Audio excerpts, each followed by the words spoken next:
पर है अत्याचार इस पर कि कोख में चीख गूंज जाएगी, कोख में अज्ञात एक गुमनाम क्रंदन।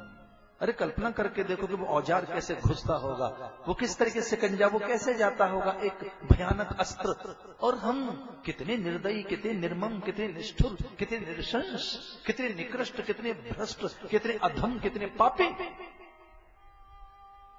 कि हम एक हत्या कर रहे हैं, सुनियोजित षड्यंत्र, भयानक पापाचार। इससे अधिक और अत्याचार क्या हो सकता है कि हम दम घोंट रहे हैं उसका। एक भनक लग गई कि भीतर में सुकन्या तो हत्यारे बन गया।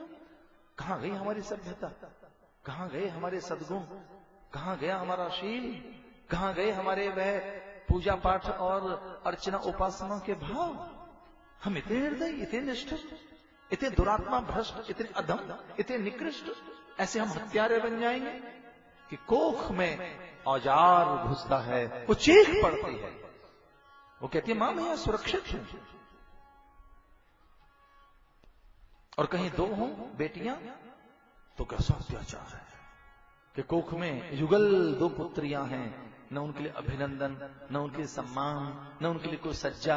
और तनिक से तो पता लग जाए कि अब पुत्र आने वाला है तो उल्लास, उत्सव, पहले से योजनाएं हैं कि कैसे पर्व मनाया जाएगा। इस सभ्य समाज में जहां दुर्गा पूजा होती हो, जहां कन्याओं का पूजन होता हो, जहां नवरात्र के व्रत रखे जाते हो, जहां वट सावित्री का व्रत होता हो, जहां पर सती सावित्री और राधा रुक्मणी और चंडमुंड शमुन सुम महिषासुर वध करने वाली दुर्गा का आविर्भाव हो, उस देश में नारी के साथ ऐसा अत्याचार, उसकी हत्या। वो पूछती हैं दोनों बहनें, गर्भ में है, चौथे सप्ताह के बाद तो बालक में सारी संवेदनाएं जागृत हो जाती। मैंने तो बड़ा भारी अध्ययन किया इस पर, बहुत निकट से संबंधित ग्रंथ पढ़े हैं, पुस्तकें पढ़ी हैं, वीडियो फिल्में, सीडी है, इंटरनेट पर जाइए, कितने सर्च इंजन ऐसे हैं जो आपको सब कुछ बता देंगे। एक एक पल की कि पहले दिन का बच्चा कैसा, भ्रूण से पहले वीर्य और रज के संयोग के बाद युग्म और युगल कैसे बनता है, पिता के वीर्य और माता के रजकण के तुरंत बाद और 2 घंटे के बाद क्या स्थिति होती है, सप्ताह के बाद क्या है, वो कैसे फिर इस तरह से विस्तार पाता है, अंग कैसे उसमें से निकल कर आते हैं, संवेदनाएं, भावनाएं, विचार, और किस तरीके से उसमें आहार की रुचि और कैसे अभिरुचि पैदा होती है। चौथे सप्ताह में तो बालक चैतन्य होने लगता। जब पता लगता आपको तब तक बालक सुनने की स्थिति में आ चुका हो। ये ध्यान रखना, गर्भपात की स्थिति में जब लिंग परीक्षण की अवस्था आती है कि लिंग परीक्षण कर लें कि भीतर क्या है, नर है या मादा है, बालिका है या पुत्र है, तो जिस दिन आपको इस बात का पता लगता है, या कई चिकित्सक ऐसे बैठे हैं, तब तक तो बालक अपनी संवेदनाओं में जागृत हो चुका होता है। जब हम हत्या का षड्यंत्र रचते हैं तब तक तो बालक सब समझ रहा होता है, सुन रहा होता है। अरे 4 इंच की पेट की मोटी दीवारी तो है, और क्या है, मांस का लोथड़ा है बीच में, और है क्या, कुछ चर्बी तो है बीच में, और है क्या, है क्या पेट में, इतनी सी चर्बी का एक हिस्सा, एक मोटी सी दीवार, पेट की एक चर्बी की मांस की दीवार है बस, और है क्या। पर बालक सुनता है उसमें, और वो कहती है छोटी से बड़की, गर्भ में 2 कन्या, बड़की कहती है अरे छोटी आज पिताजी को योजना बना रहे हैं, ये कहीं जा रहे हैं, आज बड़े चिंतित हैं, कान लगा के सुन, ये क्या चाहते हैं। और छुटकी कहती है ये किसी की हत्या की योजना बना रहे, ऐसा लगता है किसी के प्राण छीनने की, पर मेरे पिता ऐसे नहीं हो सकते, मेरी मां ऐसे हत्यारानी नहीं हो सकती।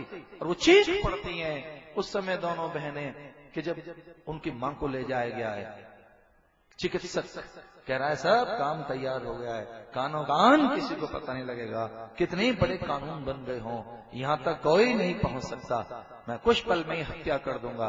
लोथड़ा मांस का बिखर चुका होता है, छितरा गई होती है कन्या हमारी, हमारे हाथ खून से रंग गए होते हैं, और कुछ देर के बाद हम कितने प्रसन्न होते हैं, हम हत्या करके लौटे हैं।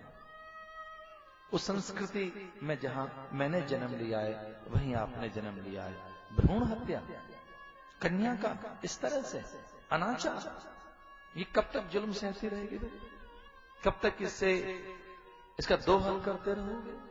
आपको इसका सौंदर्य चाहिए, रूप चाहिए, भावनाएं चाहिए, ये बेचारी चाकर बने, अनुचर बने, यही मां बने, ये कुल का दीप दे, और फिर ये आपको संस्कार दे, ये 9 मास बोझा ढोए आपकी वंश वृद्धि के लिए। क्योंकि एक अदद आपको बेटा नहीं दे पाई तो किस तरह से घृणा के पात्र है। फिर ये खलनायिका है और आप सब नायक हैं। फिर ये उपेक्षा की पात्र है, प्रसव की पीड़ा से वैसे ही व्याकुल है, फिर न उसे वैसा आहार मिलता, न वैसी मनोहार, न वैसी पुचकार, न वैसा दुलार, न वैसी दृष्टि, न वैसी भावनाएं, उपेक्षिता है। अरे लड़की हुई है,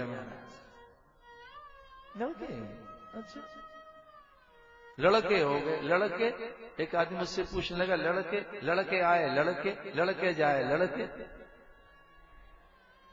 जी, लड़के आए। अच्छा लड़के आए हैं, ये क्या करके आए? लड़के आए हैं। क्या करने जा रहे हैं? लड़ने जा रहे हैं। लड़के, जो लड़के आए हैं बंदूक लिए घूमते हैं लड़के।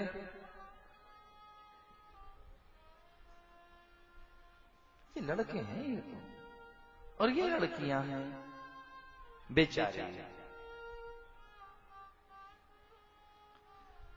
प्रसंग की बात है, किसी ने मेरे कान में हौले से कह दिया था कि महाराज जरा कन्याओं के अत्याचार पर कहीं आपकी दृष्टि जानी चाहिए।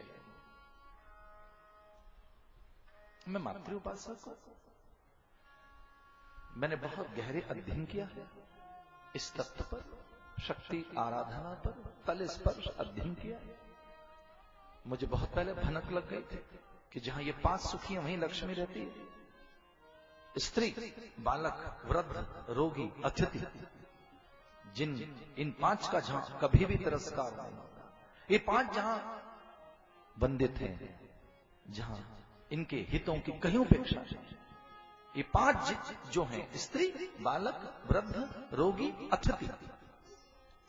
स्त्री उसमें पहले, यत्र नार्यस्तु पूज्यन्ते रमन्ते तत्र देवता। इसका अर्थ ये नहीं है कि पाद्य अर्घ आचमन करना है, दीपदान करना है, चरणों में चंदन लगाना है, माथे पे कुमकुम अक्षत रोली रखकर और इसे सिंहासन पर बैठाकर इसकी प्रदक्षिणा करनी है। ये नहीं है भाई, बस इसके हितों की रक्षा करनी है। चूंकि बहुत अबला बना दी गई है, पर यह सबला है जब विष्णु का चक्र, शिव का त्रिशूल, ब्रह्मा का ब्रह्म कमंडलू, ये सब निस्तेज हो जाते हैं। जब चक्र निस्तेज हो जाए, त्रिशूल भौथरा हो जाए, पाश मंद हो जाए, वज्र विफल हो जाए, तब चंड मुंड शुंभ निशुंभ महिषासुर धूम्रलोचन और रक्त बीज के वध के लिए ब्रह्मा विष्णु महेश असहाय जब अनुभव करते हैं, तब यह पराम्बा प्रकट होती है, कंग मंग पाश भेरी भिल्ली पाल लेकर आर्या महिषासुर मर्दनी बनती है। ये सरस्वती है, सरस्वती इसलिए तो सरस्वती है, ये ऐश्वर्य प्रदात्री है इसलिए तो लक्ष्मी है, ये बुद्धिदात्री है इसलिए ब्रह्मणी है। ये नवद दुर्गा शैलपुत्री से लेकर और महागौरी चाष्टमम नोम सिद्धिदात्री और सिद्धिदात्री तक है दुर्गा। ये सबला है, अबला है, लेकिन इसकी प्रकृति ऐसी है, ये प्रकृति में उत्तेजित नहीं होती।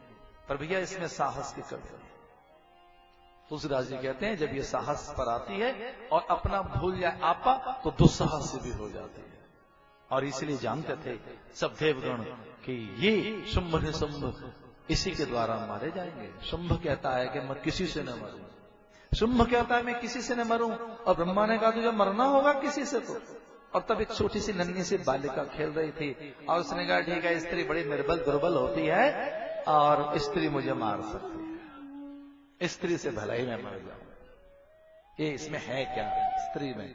तो जब कभी ऐसे उपेक्षा होती है स्त्री की, नारी की, भगिनी की, भार्या की, तनया की, माता की, जब ऐसे उपेक्षा होती है तब एक ही चीज घर में आती है, उसका नाम है दारिद्र्य।